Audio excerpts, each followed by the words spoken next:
اچھا یہ بھائیوں نے تو پورا پڑھیے گا. جن سمٹمز نے مجھے مزہ دیا,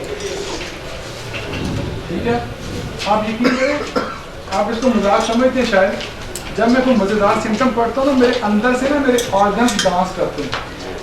ہائے ہائے ہائے والی بات ہے, ہاں میرے اندر سے نا میں اس کا جس طرح مٹھائی کھا کے مزہ نہیں لیتے میٹھی چیز کا, میں سمٹم کا مزہ لیتا ہوں.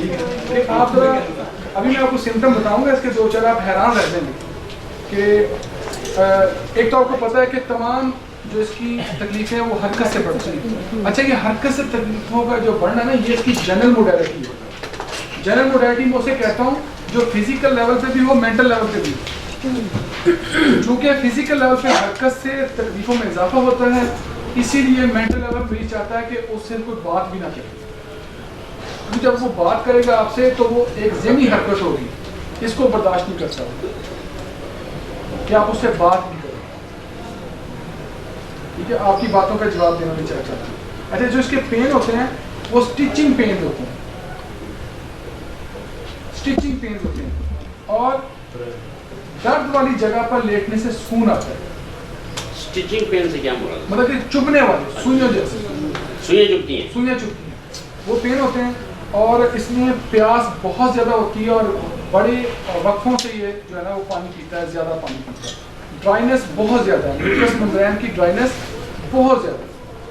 کانسٹیپیشن ہوتی ہے, منہ خشک ہوتا ہے, ہونٹ لپس اس کے خشک آپ کو نظر آتے ہیں, دیکھنے سے لگتے ہیں کہ یہ خشک ہیں, ڈرائی ہیں. اور وہ فزیکل لیول پہ ڈرائی نہیں ہے, وہ مینٹلی بھی ڈرائی ہے. مینٹلی بھی وہ خشک مزاج کا ہے. میڈیسن کون سا جی برائیونی کی بات کریں, برائیونی. اچھا اسٹیچنگ پینز ہیں, درد والی جگہ پہ لیٹنے سے سکون ملتا ہے. اچھا ایک اور دوائی دی ہے جس میں بالکل ایسے ہی بیہیویئر ہے لیکن اس میں درد والی جگہ پر لیٹنے سے سکون نہیں ملتا, تکلیف ہوتی ہے. کالی کار, ٹھیک ہے نا. اچھا اس کا جو آپ اس کو پڑھتے آ رہے ہیں اس کی کف کے بارے میں سارا کچھ موڈیلٹیز بھی, لیکن اس کا جو آخری سمٹم ہے نا اس کی سمری کا بڑا ہی پیارا سمٹم ہے, بڑا ہی پیارا سمٹم ہے. وہ ہے ریومیٹزم آف جوائنٹس ود پیل سویلنگ. واہ, مطلب جوائنٹس کی سویلنگ ہے لیکن وہ پیل ہے, پیلے رنگ کی ہے. اگر اس میں ریڈنس آ جائے تو دیکھیں پھر تو دوائی بدل گئی نا, لیکن ہم ریڈ سویلنگ میں بھی برائیونی دیتے رہتے ہیں. اچھا یہ ہے کہ دیکھنا آپ اس سمپٹم کو دیکھیں, ریومیٹزم ہے, سویلنگ ہے جوڑوں پر, جو سویلنگ ہے وہ پیل ہے.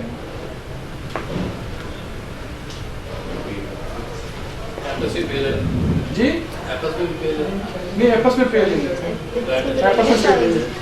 Great pain worse on touch or least motion, یہ پوری پکچر دے دی اس نے ریومیٹزم. اب یہ دیکھیں کہ یہ سمپٹم جو ہے کہ کتنا مزیدار سمپٹم ہے, اور حیرانی ہوتی سویلنگ ہو اور وہاں پہ پلاہٹ ہو. تو یہ دوسری بات اس میں ویکیریس مینسٹریشن پائی جاتی ہے کہ اس میں مینسز جو ہیں وہ مینسز کے دنوں میں بلڈ جو ہے وہ ناک سے آنا شروع ہو جاتا ہے. میں نے ویکیریس مینسٹریشن میں ایک کیس دیکھا تھا جس میں اس خاتون کو جو ہے نا آنکھوں سے بلیڈنگ ہوتی تھی, آنکھوں سے بلڈ آتا تھا. تو جب مجھے دکھایا تھا نا انہوں نے کہا ڈاکٹر صاحب ان کو نا جادو کہا ہے کسی نے, تو یہ ہم نے بڑے دام بھی کرایا لیکن ٹھیک نہیں ہو رہی. تو میں نے اس کی ماں سے پوچھا کہ آپ مجھے بتائیں کہ یہ اس کو کب ہوتا ہے. کہتی ہے اس کو مہینے میں یہ ایک اٹیک ضرور ہوتا ہے. میں نے کہا ذرا غور کریں اس کے مینسز کیسے ہیں. کہتی وہ تو نہیں آ رہے, مینسز کے دنوں میں یہ بلڈ آتا تھا آنکھوں سے. اور یقین کریں وہ میری طرف دیکھ رہی تھی تو وہ کہتے ہیں غور سے دیکھے گی نا آنکھوں میں پانی آئے گا, پانی کی جگہ خون آئے گا. تو وہ یہ بھرتے بھرتے آنکھ ساری بھر گئی اور خون والے آنسو میں نے دیکھے اور وہ برائیونیا سے ٹھیک ہوا. خون کے آنسو رو رہے, جی خون کے آنسو.